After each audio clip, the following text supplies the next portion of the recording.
So last time we were talking about the idea of doing some sort of live code browser. So this is still the same diagram as you see in the Minimap there, but with a couple of extra pieces. So I've got my actual source code. I've got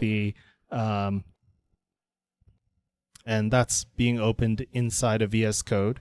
So from VS Code over to the right, that's all what's in the Minimap right now.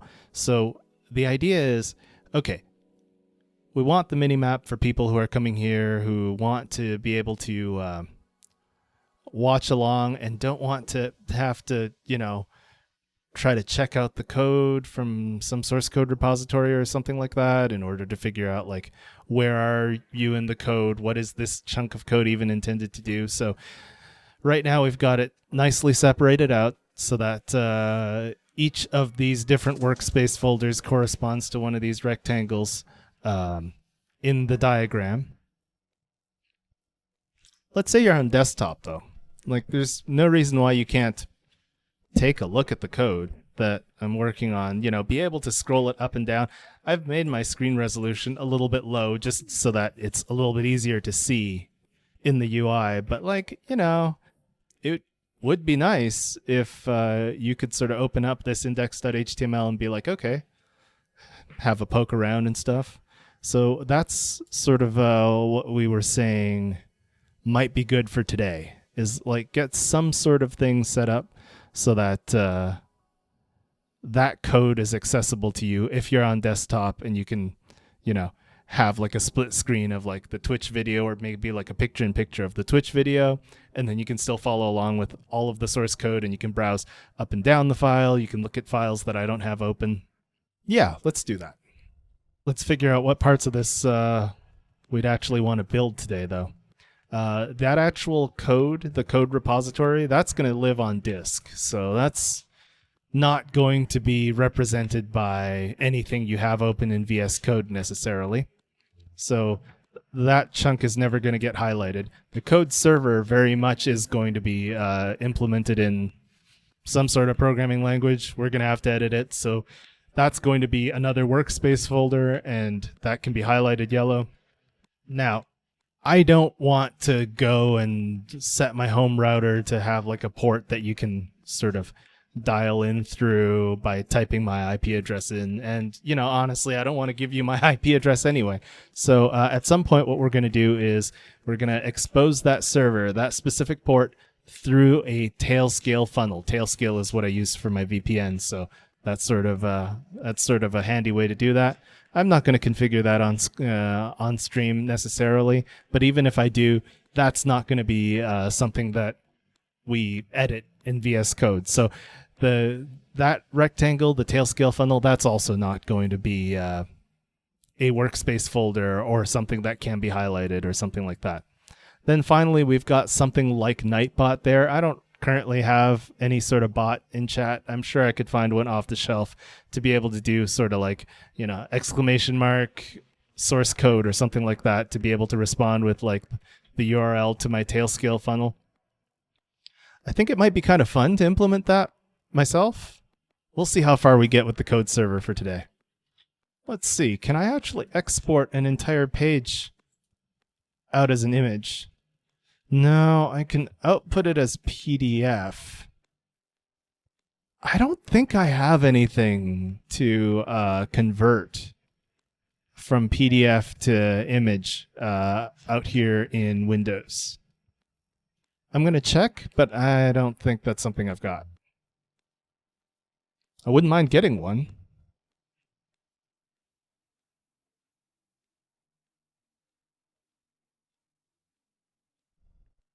Yeah, I don't like this much better, especially because it's turned it into black on white, which doesn't really go well with sort of the feel of the stream. Also, sorry, Microsoft Edge. Let's get the heck out of here. Okay, well, let's do it the old-fashioned way.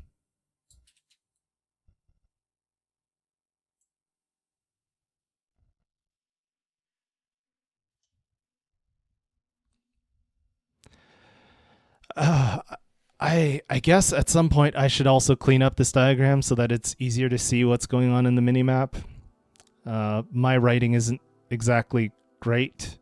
I could probably replace it with text. I don't know if I want to, though. Let's take one solid whack at this.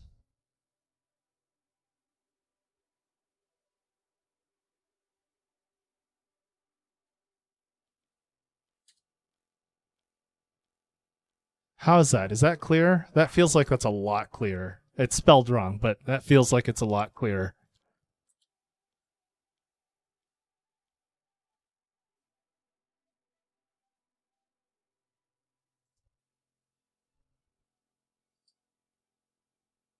Yeah, all right. If we're going to go to all the trouble, like the problem here is I'm going to have to redo all of the coordinates of like where each of these boxes is. And if I'm going to have to do that anyway, let's make it look a little bit better. And by better, I mean just clearer when it's like off in the little corner there.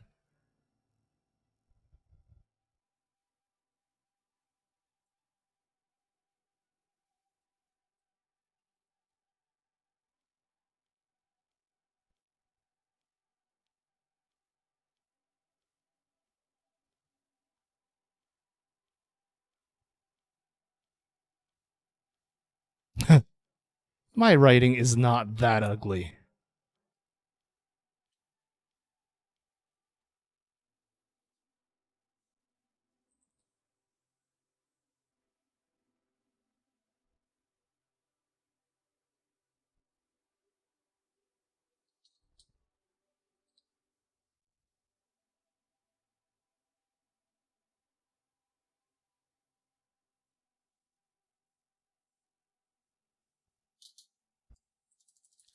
Better, but come on, I can spell.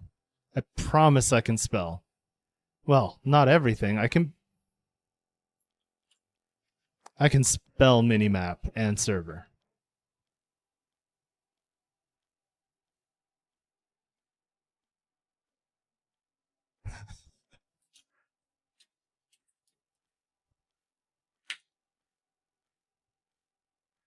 All right, what are you going to do with the word extension? Come on, let's have it.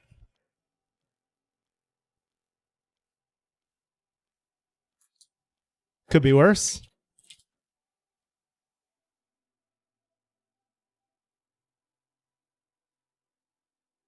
Hey,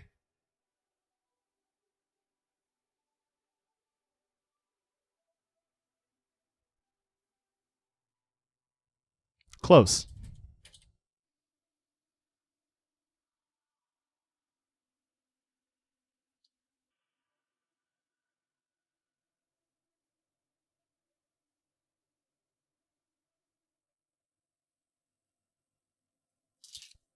Tails cook.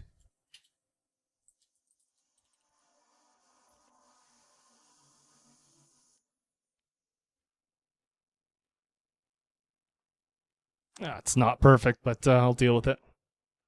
Night horse. Oh, hey, one more that it got. Is it better? I don't know that it's better. It's not worse.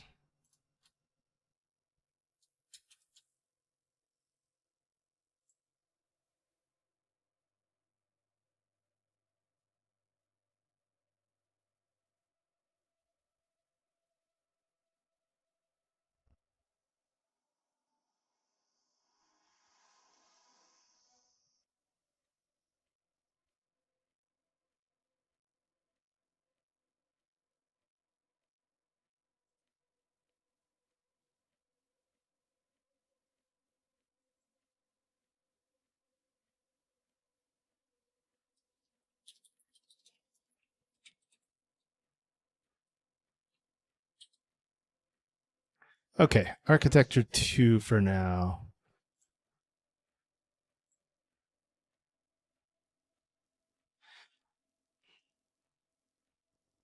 I guess this is all in source control, huh? Yeah, all right. So I can just replace architecture with architecture 2.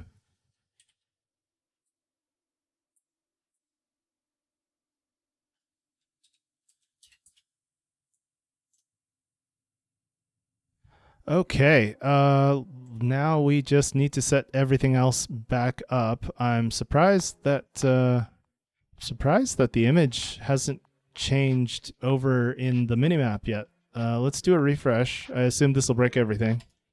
Yes. Everything is busted. Everything is cool when you're part of a team. Sadly, I am doing this on my own.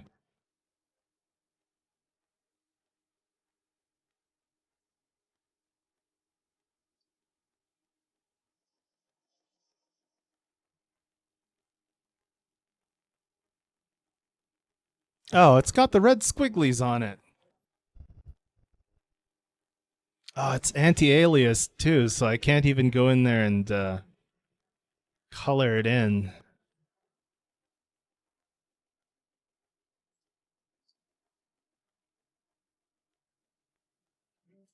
All right. We don't tell anyone about our little that.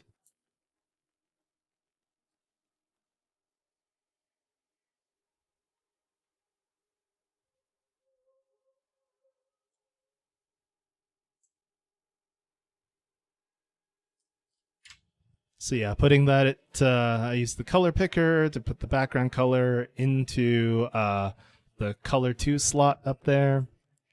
So now when I select and delete, it will fill in that entire space with background color. All right. Not my proudest moment, but now the red squigglies are gone. I'm going to hit save there.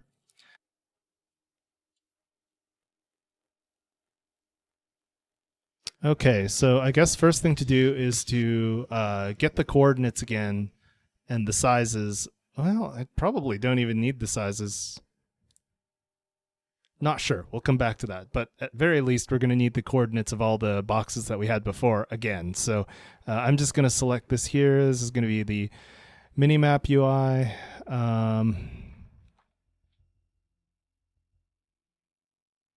685 by 5, I want to say.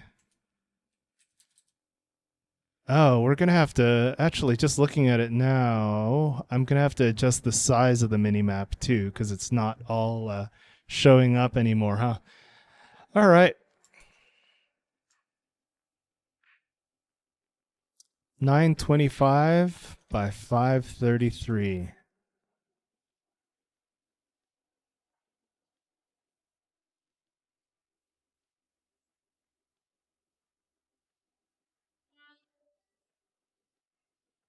Yeah, that looks better. Let's just do 680 by 0, actually.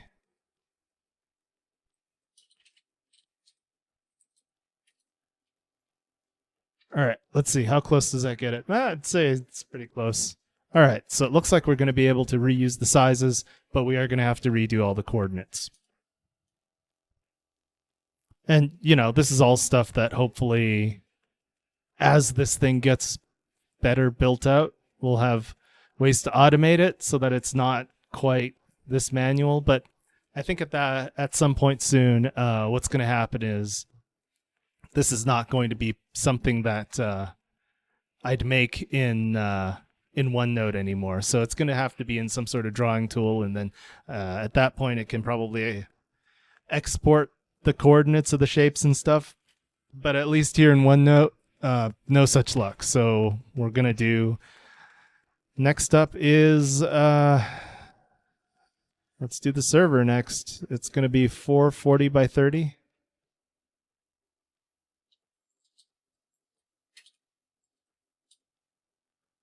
Okay, and let's open up a file in the server folder. See how that looks. That looks okay to me. That looks pretty good. All right. VS Code extension is going to be 380 by 310.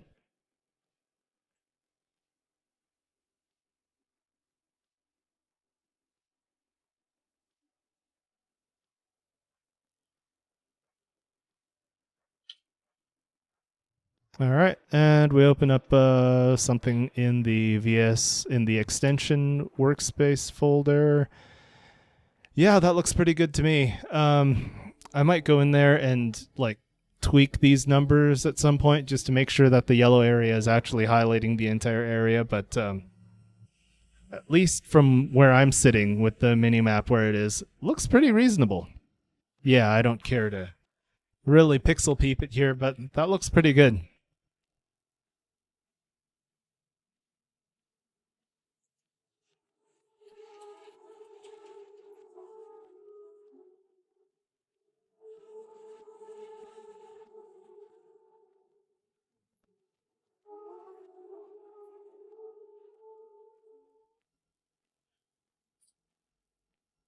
All right, now next up is to actually set up the next workspace folder. So I think what we're going to have here is a server that acts as the code server, so that if someone requests this file, this server is going to go look it up and serve the entire file to them, so they can browse around in their browser. Oh, actually, it would be nice to be able to view a file and also see the directory structure there. I hadn't considered that. All right, this might end up being a little bit longer of a coding adventure than expected. So,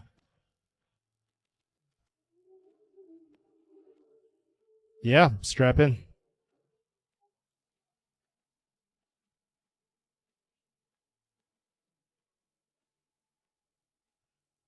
Okay, code serve. That's going to be the one that represents the code server, the thing that actually shows folks the entire source code of what I've got.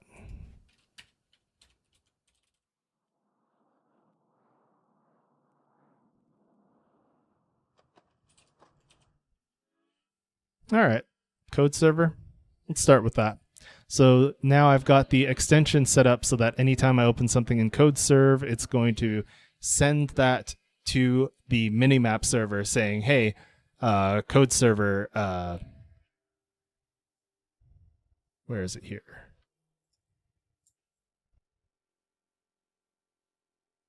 Yeah, it's going to post code server as the entire body of the request. So that's all good and well. On the extension side, now we need to set up the Go server to know what to do with that. All right, update active component is going to read that out. Going to set that as the active component, and then the next time someone actually tries to view it, it's just going to set the highlight to go to minimap dash code server. So I don't think anything actually has to change in the server. It turns out you need to change it in the UI. This highlight div, that's the thing that's yellow. And it's going to get minimap dash whatever as its class, and that tells it where to position itself. So just a matter of adding CSS here, it looks like. I'm going to go ahead and do minimap dash code server. And we're going to have to figure out some coordinates. Pop back over to MS Paint. Code server, I'm going to say is, what is that, like 10 by 210?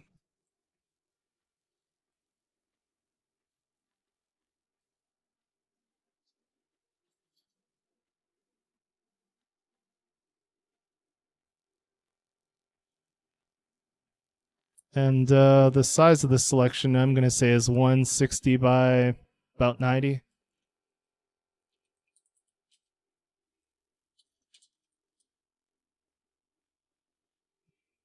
That should be all it takes. I haven't actually tried opening a file in CodeServe yet because, it's empty right now. But what I'm going to have to do is, now that I've changed extension.ts, I'm going to close this window so that I can rerun the extension, bring the changes back in. I don't know if this VS Code stuff does hot reloading for extension development, but I don't. It would take me more time to figure that out than to just restart it right now. So that's what I've done. And now it should just be a matter of opening up a file and seeing if the right thing gets highlighted. Do I need to restart my server? No, because we didn't actually change anything in the server. All we did was change the UI, and the UI gets refreshed every second already anyway. All right, let's give it a try. And specifically, what we're going to give it a try of is we're going to go into CodeServe, and I'm just going to make this a Go server. So I'm going to do a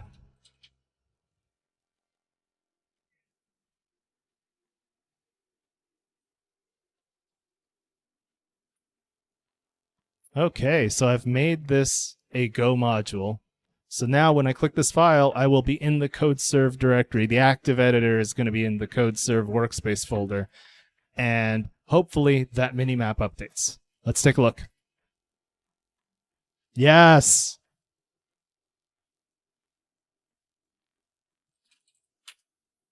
Perfect.